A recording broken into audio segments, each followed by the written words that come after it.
So last topic in ionic bonding is dipole movement. तो dipole movement के बारे में आपने बहुत बार सुना होगा। डाई का मतलब होता है टू, और पोल का मतलब क्या है, टू चार्जेस। ठीक है, तो दो पोल चार्जिंग पोल्स हैं। तो जैसे इस तरह कोई भी बॉडी आपके पास है, मान लो ये है, इसके ऊपर क्या हो गया, टू पोल्स बन गए। तो पोल दो ही होते हैं, एक पॉजिटिव और एक नेगेटिव चार्ज होते हैं। ठीक है, तो एक पॉजिटिव चार्ज आ गया, एक जगह नेगेटिव चार्ज आ गया, तो इसको क्या बोलेंगे, यहाँ पे डाई पोल बन गया।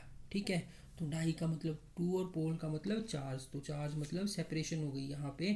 तो जैसे हमारे पास कोई मॉलिक्यूल दिया हुआ है ए और बी, तो उसके ऊपर क्या है, अब आपने सुना है कि इलेक्ट्रोनेगेटिविटी भी एक टर्म होती है। ठीक है, इलेक्ट्रोनेगेटिव, तो electronegativity basically tendency to pull the electron cloud of a highly electronegative element toward itself. ठीक है, तो यहाँ पे क्या होता है, इलेक्ट्रॉन क्लाउड को बेसिकली मतलब और कुछ नहीं है इसमें, जो एटम दो मॉलिक्यूल कोई भी बना हुआ है, जैसे कंपाउंड बना है, उसमें डिफरेंट टाइप ऑफ अगर एटम प्रेजेंट है, जैसे ए और बी है मान लो, जैसे हाइड्रोजन फ्लोराइड है, हाइड्रोजन क्लोराइड है, इस तरह के जितने भी हैं। ठीक है, कोई बॉन्ड जैसे H2SO4 है, तो उसमें सल्फर के साथ जुड़े हुए हैं हाइड्रोजन और ऑक्सीजन। तो वहाँ पे क्या होगा, दो डिफरेंट जब एलिमेंट आ गए तो उनकी अलग अलग क्या होती है, इलेक्ट्रॉन को अपनी तरफ अट्रैक्ट करने की टेंडेंसी होती है। ठीक है, अब आप ही हैं, दो फ्रेंड्स हैं, साथ में जा रहे हैं, तो आपकी अलग अलग मतलब करेक्टरिस्टिक्स हैं। ठीक है, तो उसी तरह से क्या होता है कि जो ये दो बॉन्ड बनना होता है किसी भी कंपाउंड में दो एटम्स के बीच में, यहाँ पे क्या होता है, एक की इलेक्ट्रोनेगेटिविटी मतलब सबकी इलेक्ट्रोनेगेटिविटी यहाँ पे अलग अलग होगी। ठीक है, अब ऑब्वियसली अलग अलग होने से क्या होगा, एक की इलेक्ट्रोनेगेटिविटी ज़्यादा होगी, एक की कम होगी। जैसे मान लो एक की 4 यूनिट्स है, एक की 5 यूनिट है, तो 5 यूनिट वाला क्या करेगा, इलेक्ट्रॉन को अपनी तरफ अट्रैक्ट करेगा। मान लो 5 यूनिट एक ही है, तो ये क्या करेगा, इलेक्ट्रॉन जो ये बॉन्ड में जो इलेक्ट्रॉन इन्वॉल्व है इनको थोड़ा सा अपनी तरफ डिस्प्लेस कर देगा।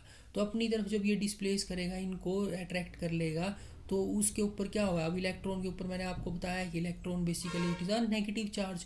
तो यहाँ पे क्या हो जाएगी, नेगेटिव चार्ज की थोड़ी सी मतलब कंसंट्रेशन इंक्रीज हो जाएगी, और यहाँ पे नेगेटिव चार्ज कम हो जाएगा, और पॉजिटिव चार्ज की कंसंट्रेशन ऑटोमेटिकली बढ़ जाएगी, क्योंकि इसमें प्रोटॉन्स प्रेजेंट है।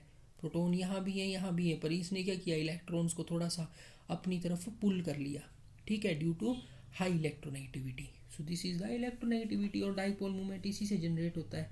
तो डाइपोल मूवमेंट अगर हमने न्यूमेरिकली कैलकुलेट करना हो तो it is equal to the, तो डाइपोल मूवमेंट को म्यू से हम डिनोट करते हैं, it is equal to the product of the magnitude of net positive और negative charge of the molecule and the distance between the charge centre. ठीक है, E cross D. So D क्या आ गया, डिस्टेंस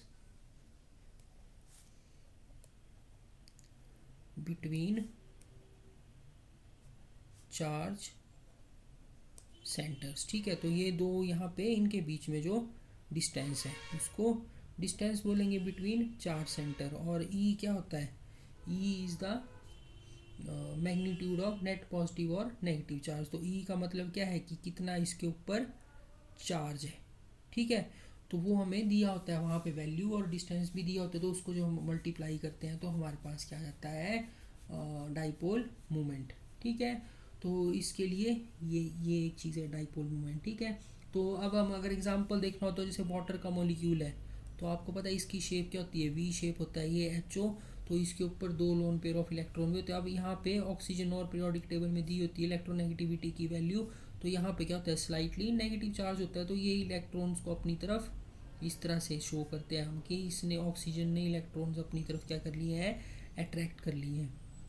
ठीक है, तो यहाँ पे डाइपोल जनरेट हो जाता है, तो इसको डाइपोल मूवमेंट बोलते हैं हम। तो यहाँ पे जो म्यू की वैल्यू है that is equal to 1.84 dy। ठीक है, dy इसकी यूनिट है। तो इस तरह अमोनिया का मॉलिक्यूल है, NH3 है, पर कार्बन डाइऑक्साइड के केस में डाइपोल मूवमेंट की वैल्यू 0 होती है, क्योंकि इसकी बेसिक जो स्ट्रक्चर है that is like this, CO2।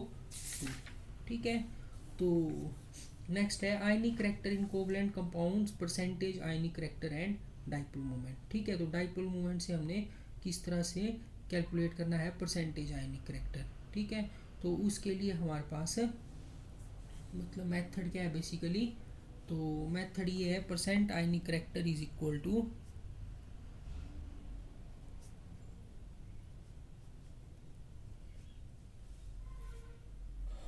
Observed dipole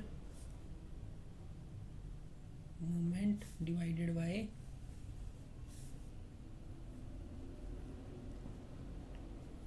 calculated dipole moment multiplied by 100। तो परसेंटेज है, सिंपल परसेंटेज, जैसे आपने मैथ्स में पढ़ा है परसेंटेज निकालते हैं हम आउट ऑफ 100। तो आपको अगर जनरल आपको याद हो मैथ में, तो हम कैसे करते थे कि आपने से मार्क्स की परसेंटेज निकालनी है, ठीक है।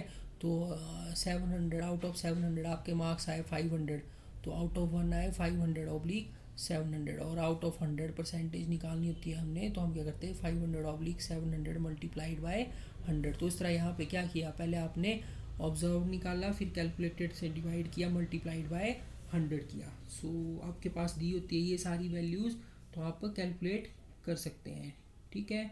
तो ये मेथड है, और दूसरा है पॉलिंग्स मेथड और हेनरी स्मिथ मेथड, ठीक है। तो पॉलिंग मेथड के अकॉर्डिंगली अगर आपने निकालना है, न्यूमेरिकली आता है यहाँ से आपको पॉलिंग मेथड जो है, ठीक है। तो पॉलिंग मेथड के अकॉर्डिंगली अगर आपने निकालना है डाइपोल मोमेंट, तो उसमें है 18 इंटू स्क्वेयर ब्रैकेट है, ठीक है, psi B minus psi A raise to power 1.4, ठीक है। तो दो आपके पास बॉन्ड में हमेशा दो ही एटम इन्वॉल्व होंगे, कोई भी एटम है, ठीक है। तो उनकी इलेक्ट्रोनेगेटिविटी आपके पास दी होगी, जैसे साई ए और साई बी, और उसको डिफरेंस लेना और रेज टू पावर 1.4 और मल्टीप्लाइड बाय 18, ठीक है। तो दूसरा है हेनरी एंड स्मिथ मेथड। तो हेनरी और स्मिथ मेथड में भी यही है कि हमने परसेंटेज आयनिक करैक्टर को कैलकुलेट करना है। तो इसमें यहाँ पे लिख लिया आपने जैसे Henry and Smith method to calculate the percentage ionic character. तो it is 16 into chi A minus chi B plus 3.5 into chi A minus chi B raise to power 2, ठीक है। तो आपके पास न्यूमेरिकल में पूछा होगा परसेंटेज, अगर आपके पास ऑब्जर्व्ड और कैलकुलेटेड और इसकी डाइपोल मोमेंट की वैल्यू दी हुई है ऑब्जर्व और कैलकुलेटेड की, तो आपने सिंपल ये मेथड अप्लाई करना परसेंटेज आयनिक करैक्टर निकालने के लिए।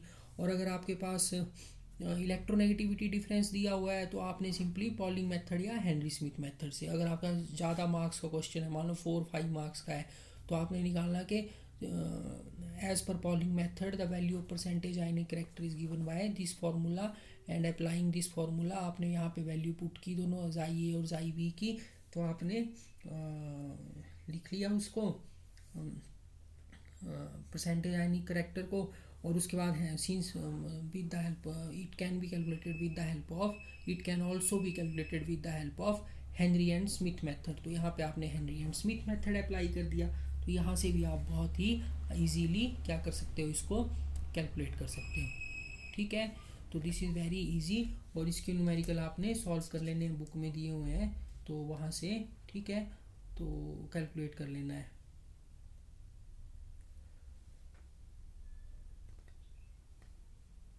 तो डाइपोल मोमेंट निकालने का फॉर्मूला भी मैंने आपको बताया है। डाइपोल मोमेंट फॉर्मूला क्या है, ई इंटू डी। तो आपके पास ये दी होगी वैल्यू किसकी, ई और डी की, तो यहाँ से आप कैलकुलेट कर सकते हैं। डी का मतलब है डिस्टेंस आपके पास दिया होगा एटम्स का, और इलेक्ट्रॉनिक चार्ज की वैल्यू आपको पता ही है कितनी होती है, 4.77 इंटू 10⁻⁻10 ESU, ठीक है, मल्टीप्लाइड बाय डी। तो यहाँ से आप डाइपोल मोमेंट को कैलकुलेट कर लोगे, और फिर डाइपोल मोमेंट को कहाँ पुट करोगे आप, ये आ गया आपका कैलकुलेटेड डाइपोल मोमेंट, ठीक है। तो ऑब्जर्व दिया होगा, तो वहाँ से आप कर सकते हैं, ठीक है।